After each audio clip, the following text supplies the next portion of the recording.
الحمد لله وكفى والسلام على عباده الذين اصطفى أما بعد أعوذ بالله من الشيطان الرجيم بسم الله الرحمن الرحيم كنتم خير أمة أخرجت للناس تأمرون بالمعروف وتنهون عن المنكر وقال النبي صلى الله عليه وسلم إن الدال على الخير كفاعله أو كما قال عليه الصلاة والسلام اللهم صل على محمد وعلى آل محمد كما صليت وسلمت وباركت على آل إبراهيم إنك حميد مجيد. عزیزان گرامی، جس طرح سے ہم پر یہ بات لازم اور ضروری ہے کہ اللہ تبارک و تعالیٰ کو ایک ماننا، اللہ کے رسول صلی اللہ علیہ وسلم کو اللہ کا بھیجا ہوا آخری رسول ماننا، جس طرح سے ہم پر یہ فرض ہے کہ ہم نمازیں پڑھیں، زکوٰۃ ادا کریں، جس طرح سے ہم پر یہ فرض ہے کہ ہم رمضان آئے تو اس کا روزہ رکھا جائے، مال ہمارے پاس ہو تو حج ادا کیا جائے، اور کسی شخص کا انتقال ہو جائے تو اس کی جو میراث ہو اس کو قرآن کریم کے اعتبار سے اس کے ورثاء تک پہنچایا جائے، یہ بھی فرض ہے. اور اسی طرح سے جس طرح ہم پر یہ باتیں فرض ہے،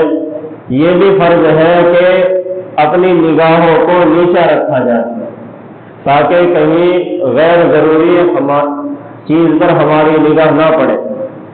جس طرح سے ہم پر یہ باتیں فرض ہیں، عورتوں پر اسی طرح پردہ کرنا فرض ہے، مردوں کو ان کا اسی طرح پردے کا انتظام کرانا ان کے لیے فرض ہے. جس طرح سے اللہ تعالیٰ کو ماننا فرض ہے، قرآن کریم کو ماننا فرض ہے، اس میں کسی شک اور شبہے کی کوئی گنجائش نہیں ہے. اسی طرح ہم پر یہ بات بھی فرض ہے کہ جو اللہ تعالیٰ کے وہ بندے جو اپنی غفلت کی وجہ سے، اپنی طبیعت کے خراب ہو جانے کی وجہ سے، یعنی روحانی طبیعت، اور اپنی فطرت کے اور یا ماحول کے خراب ہونے کی وجہ سے وہ دین اسلام کے جو اچھے اعمال ہیں ان سے بیگاہ ہو چکے، ان سے وہ غافل ہو چکے، ان کو دین پر لانا یہ بھی ہم سب پر فرض ہے. جس طرح سے ہمیں اپنی اصلاح کی فکر ہونی چاہیے، کسی طرح ہمیں اپنے عزیز و قارب دوست احباب ان کی بھی ہمیں کسی طرح سے، یا یہ کہ اپنے صرف ایک مسلمان ہونے کی وجہ سے ہر ایک کی یہ فکر ہونی چاہیے کہ اللہ نے مجھے دین اسلام کی توفیق دی ہے، اس پر عمل کرنے کی توفیق دی ہے، اور جتنا میں اس پر عمل کر رہا ہوں تو میرا کوئی اور بھائی ہے وہ اس پر اگر اس طرح سے عمل نہیں کر رہا ہے تو اس کو بھی اس کی فکر ہونی چاہیے. یہ ہر ایک انسان کی ذمہ داری ہے، اور یہ ذمہ داری ہر ایک مسلمان کی کیوں ہے؟ اس لیے کہ ہم اس نبی کے امتی ہیں، ہم اس دور میں ہیں کہ اب کوئی نیا نبی، نیا پیغمبر پیدا ہونے والا نہیں ہے. تو جب یہ بات کہی جائے کہ کوئی نیا نبی پیدا ہونے والا نہیں ہے تو اس سے یہ بات سمجھ لینی چاہیے کہ احادیث رسول میں، احادیث کی کتابوں میں یا قرآن کریم کی بہت سے آیات سے اس بات کا پتہ چلتا ہے کہ اللہ تبارک و تعالیٰ قرب قیامت میں حضرت عیسیٰ علیہ السلام کو اس دنیا کے اندر بھیجیں گے. تو اس سے پتہ ہو جانا چاہیے کہ وہ پیدا ہو چکے تھے، اب وہ نئے سرے سے پیدا نہیں ہوں گے بلکہ وہ آسمان سے اتارے جائیں گے. اللہ تعالیٰ نے ان کو آسمان پر اٹھا رکھا ہے، اور قرب قیامت میں اللہ تبارک و تعالیٰ ان کو زمین پر بھیجیں گے. اور وہ ان کا خاص کام، تین ان کے خاص کام ہوں گے. پہلا ان کا خاص کام یہ ہوگا کہ وہ دجال کو قتل کریں گے. دوسرا خاص کام ان کا یہ ہوگا کہ وہ سلیب کو توڑ دیں گے. تیسرا خاص کام ان کا یہ ہوگا کہ وہ خنزیر کو قتل کر دیں گے اور ہمیشہ کے لیے اس دنیا کو ختم کروا دیں گے. اور بھی بہت سارے کام ہوں گے، لیکن خصوصیت کے ساتھ یہ ان تین کاموں کے لیے ان کو اس دنیا کے اندر بھیجا جائے گا. جب ہمیں اس بات کا اندازہ ہو چکا، ہمیں بات پتہ چل چکی کہ کوئی نیا نبی پیدا ہونے والا نہیں ہے، تو اب کیونکہ آپ دیکھیں کہ حضرت عیسیٰ علیہ السلام میں اور ہمارے نبی کا جو دور ہے اس میں کتنا فاصلہ ہے، اس میں تقریباً 650 سال کا فاصلہ ہے، اور اس 650 سال میں کتنی گمراہی آئی، کتنا رد و بدل ہوا کہ نام تک کا ان کے نام تک جو ان کا دین تھا وہ باقی نہیں رہا۔ اور اب مذہب اسلام کو دیکھیں، عیسائیت کا تو نام ختم ہو چکا، یہودیت کا نام ختم ہو چکا، حالانکہ یہودیت میں حضرت موسیٰ علیہ السلام کے بعد سے لے کر حضرت یعقوب علیہ السلام سے لے کر اور حضرت موسیٰ تک، اور حضرت موسیٰ کے بعد سے حضرت عیسیٰ سے پہلے تک تقریباً 70,000 انبیاء کرام آئے ہیں، لیکن کسی کی تعلیم محفوظ نہیں رہ سکی۔ انہوں نے اپنی طرف سے جو چاہا، جیسا چاہا اس کے اندر گڑبڑ کی، جیسا چاہا بڑھا دیا، جیسا چاہا اچھا لگا، جیسا انہوں نے ان کے من کو اچھا لگا ویسا انہوں نے اس میں تبدیل کر دیا۔ لیکن جب ہم اسلام کو دیکھتے ہیں اور لیکن ان سب مذاہب میں یہ بات بھی میں بتانا چلوں کہ وہ عیسائیت ہو یا یہودیت ہو یا تابعیت ہو، یعنی حضرت داؤد علیہ السلام کو ماننے والے، یا ان سے پہلے حضرت ابراہیم علیہ السلام، حضرت شعیب علیہ السلام، حضرت ادریس علیہ السلام، یا اسی طرح حضرت سلیمان علیہ السلام، ان سب کے ماننے والوں میں یہ بات ضرور تھی کہ وہ سب کے سب توحید پرست تھے، اللہ تعالیٰ کے ایک ہونے کا یقین اور نبیوں کی رسالت کا یقین اور قیامت کا اور جنت دوزخ کا یقین اور اس دنیا کے خاتمے کا یقین اور اس دنیا کے بعد ان کو دوبارہ زندگی دی جائے گی اس بات کا یقین، یہ سب میں یکساں ہے، سب میں برابر ہے۔ ان یقینوں سے کوئی امت خالی نہیں رہی ہے۔ ہاں، اعمال میں کمی بیشی ہوتی رہی ہے، اعمال یہ ہے کہ نماز پڑھنا یہ ایک عمل ہے، روزہ رکھنا یہ ایک عمل ہے، تو ان اعمال میں کمی بیشی ہوتی رہی ہے، لیکن ایمانیات میں کوئی کمی نہیں ہوئی ہے۔ ان پر اتنی چیزیں فرض تھی جو اس وقت نازل کی گئی، آج ہم پر اتنی چیزیں فرض ہیں جو قرآن کریم کے مطابق ہمیں بتایا گیا ہے۔ یہ بات اللہ تعالیٰ اس طرح سے ارشاد فرماتے ہیں اور فرماتے ہیں کنتم خیر امۃ اخرجت للناس، کہ تم لوگوں کو یعنی تمام امت مسلمہ کو ہدایت دی گئی اس آیت میں کہ تم کو جب تم نے ایمان لے آیا، تم نے اللہ کے رسول کی رسالت کا اقرار کر لیا، تم نے اللہ کے قرآن کو اس کا اللہ کی کتاب ہونا معلوم ہو گیا تم کو، اور تم نے اس بات کا یقین کر لیا، اس بات پر تم جم گئے، اب تمہاری ذمہ داری یہ ہے کہ تم لوگوں کے لیے نکل جاؤ، کہتے ہیں کہ دین کے خدمت کے لیے نکل جاؤ، اور کام کیا ہے؟ تأمرون بالمعروف، کہ اچھی باتوں کا حکم کرنا، تأمرون بالمعروف اچھی باتوں کا حکم کرنا، وتنہون عن المنکر اور بری باتوں سے روکنا۔ اگر تم اللہ تعالیٰ پر پکا سچا یقین رکھتے ہو، یعنی اس آیت میں، اور یہ بطور فرض کفایہ کے نہیں ہے یا بطور سنت اور واجب کے نہیں ہے، بلکہ اس آیت ہی سے پتہ چلتا ہے کہ تم کو نکالا ہی گیا ہے اس لیے، تم کو بنایا ہی گیا ہے اس لیے، تمہارے زندگی کا مقصد، تمہارے ایمان لانے کا مقصد یہی ہے کہ دنیا کے جو دوسرے اور لوگ ہیں ان کی اصلاح تمہارے ذریعے سے ہو۔ لیکن اصل اصلاح تو یہ تھی کہ ایک جو اللہ تعالیٰ کو نہیں مانتا ہے،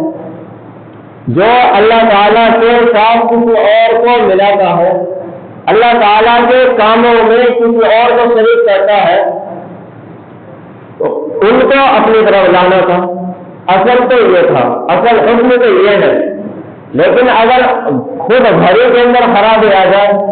تو پھر باہر دعوت نہیں دی جاتی، پہلے گھر کو ٹھیک کیا جاتا ہے۔ اگر گھر کے اندر بیماری آ جائے اور تو پھر باہر اس کا علاج نہیں کیا جاتا، بلکہ پہلے گھر سے بیماری کو دور کیا جاتا ہے۔ تو اب ہماری ذمہ داری یہ ہے کہ ہمارا جو دین اسلام کا جو ہمارا گھر ہے، وہ ہمارا کہ ہم اس کے اعتبار سے کتنے زندگی گزار رہے ہیں، تو ہمارا خود گھر خراب ہو چکا۔ آج اگر ہم اپنے گریبان میں جھانک کر دیکھیں اور اپنے آپ کو اسلام اور اپنے آپ کو تولیں اور اس کا وزن کریں تو ہمیں پتہ چلے گا کہ ہم بالکل زیرو ہیں، ہم وزن اسلام پر عمل کرنے میں بالکل زیرو ہیں۔ اکثر قوموں کی حالت یہ ہوتی ہے کہ اگر اس کو اپنے آپ کو منوانا ہوتا ہے اور اپنی سچائی لوگوں کے درمیان میں فیصل والی ہوتی ہے اس کو، تو وہ اپنے کردار سے اور اپنے عمل سے اس کو دکھاتا ہے،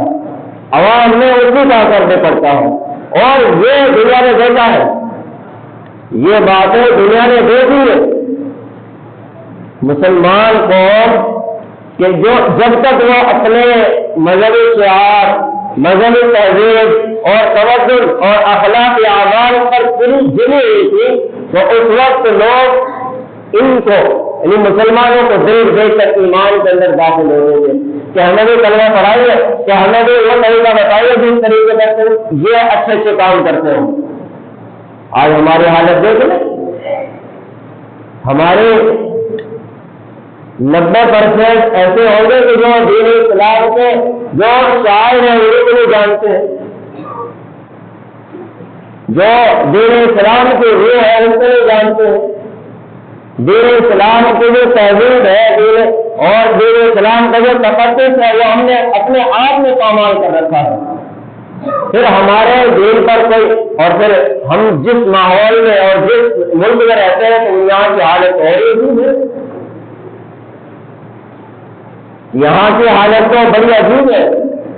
کہ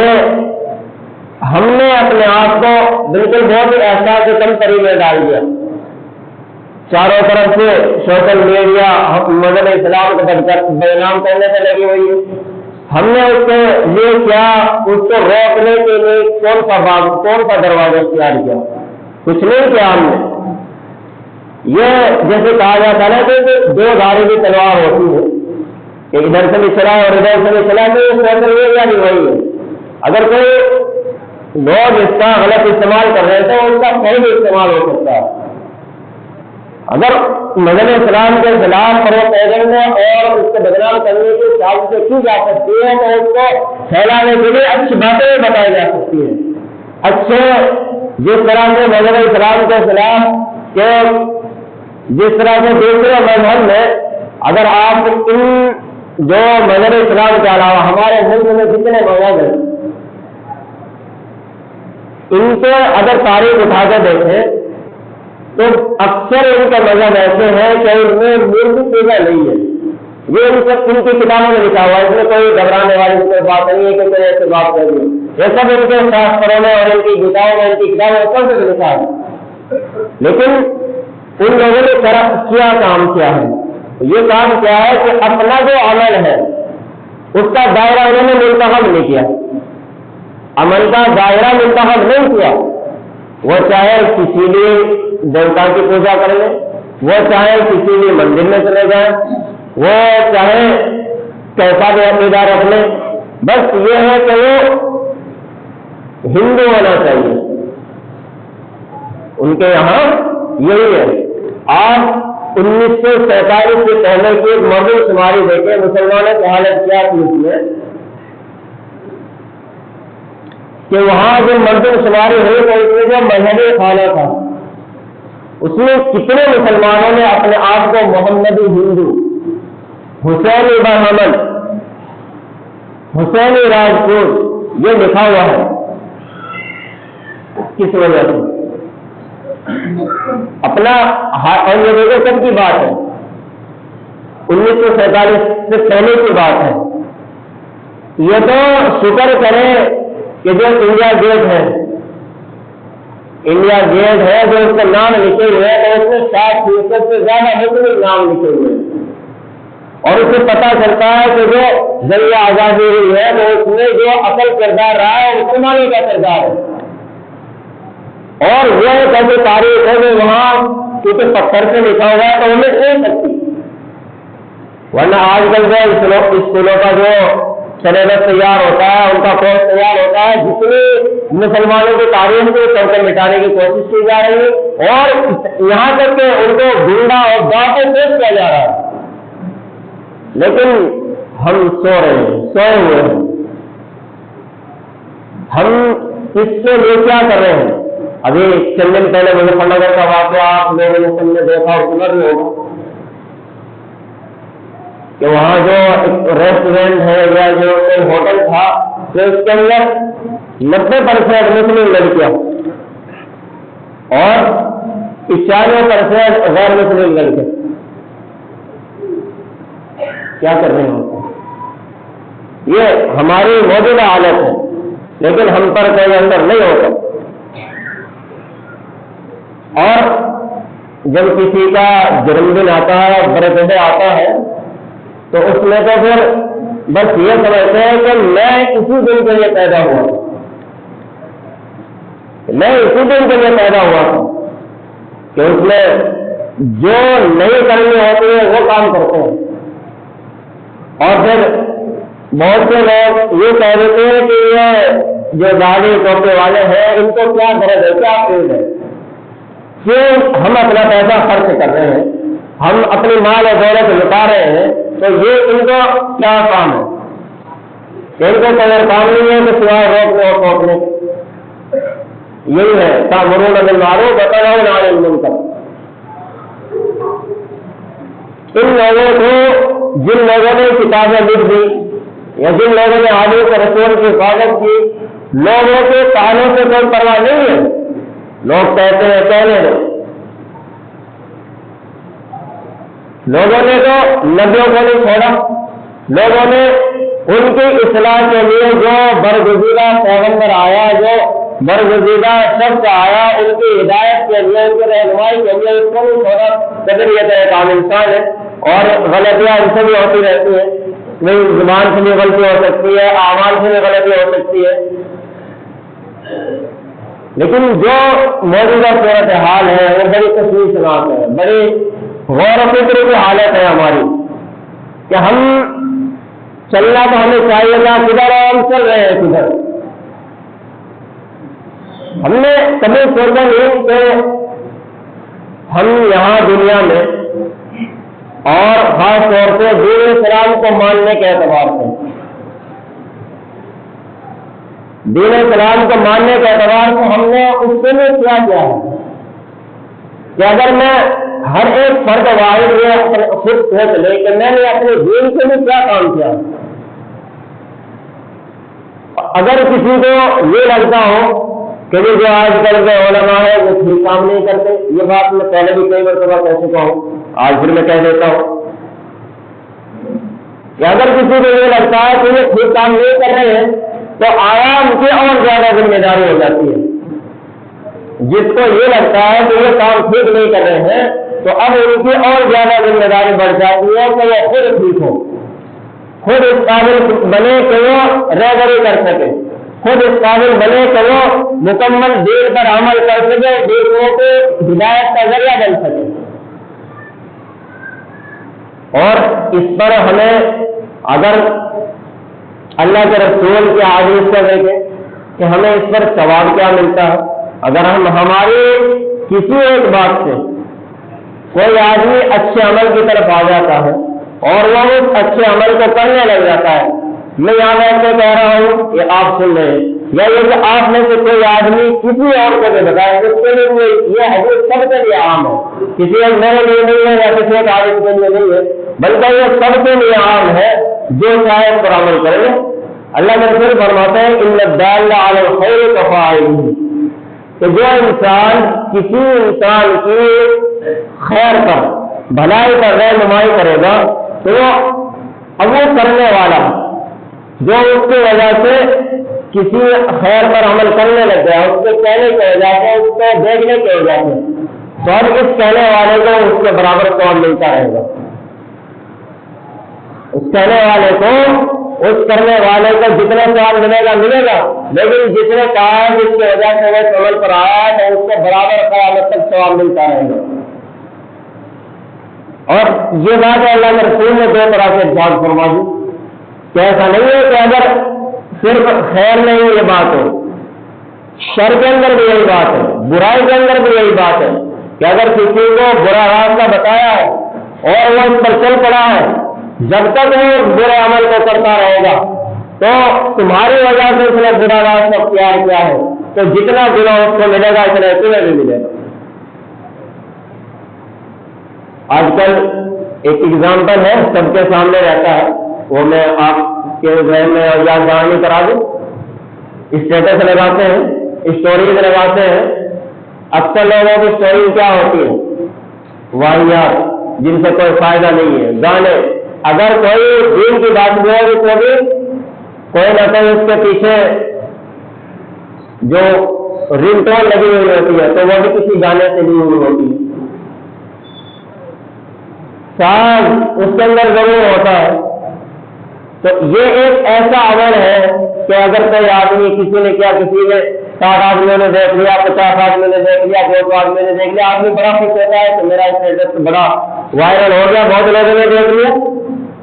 لیکن کتنے نامہ اعمال میں اس نے اپنے گناہ کما لیا اپنے صرف ایک انگلی سے، ایک انگلی کے اشارے سے۔ یہ ایک چھوٹا سا ایگزامپل ہے، ایسے اور بہت سارے واقعات ہو سکتے ہیں، اور یہی اسٹیٹس ہمارے لیے اچھائی کا بھی کام کر سکتا ہے۔ ہم نے اس میں کوئی ایسی بات لکھ دی کہ جس سے تمام عوام کو فائدہ ہو، ہر ایک دیکھنے والے کو فائدہ ہو، اور اس میں اخلاص شرط ہے، اخلاص شرط ہے، اخلاص انسان کے اندر ہونا چاہیے، اور اگر اخلاص نہ بھی ہو تب بھی اس کو ثواب ملے گا، اس کو اپنے کرنے کا ملے نہ ملے، لیکن دوسرے نے جو عمل کیا ہے اس کی وجہ سے تو ضرور اس کو ثواب ملے گا۔ تو ہماری جو حالت ہے اس کو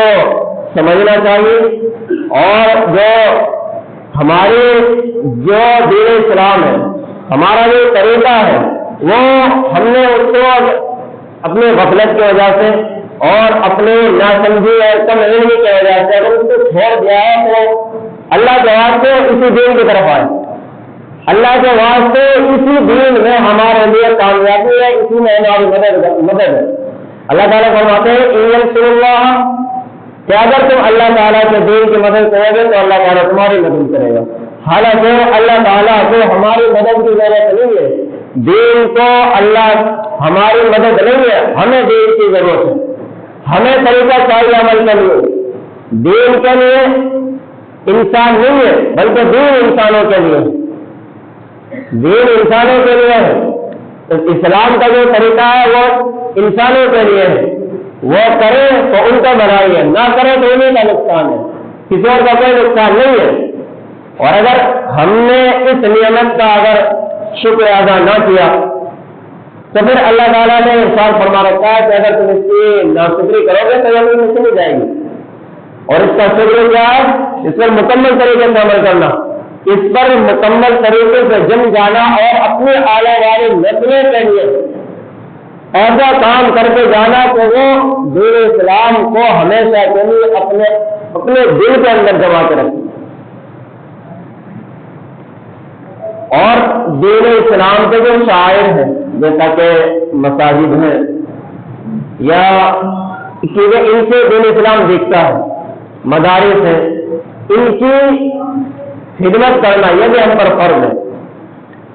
ان کی خدمت کرنا یہ بھی ہم پر فرض ہے، کیونکہ انہی کی وجہ سے ہمیں دین کا پتہ چلتا ہے، انہی کی وجہ سے ہمیں صحیح ڈھنگ ملتا ہے، صحیح راستے کا ہمیں پتہ چلتا ہے۔ اگر یہ مساوی مدارس نہ ہوتے، ایک مرتبہ کا یہ تصور کر کے دیکھ لے ذہن میں، تو پھر ہماری حالت کیا ہوگی؟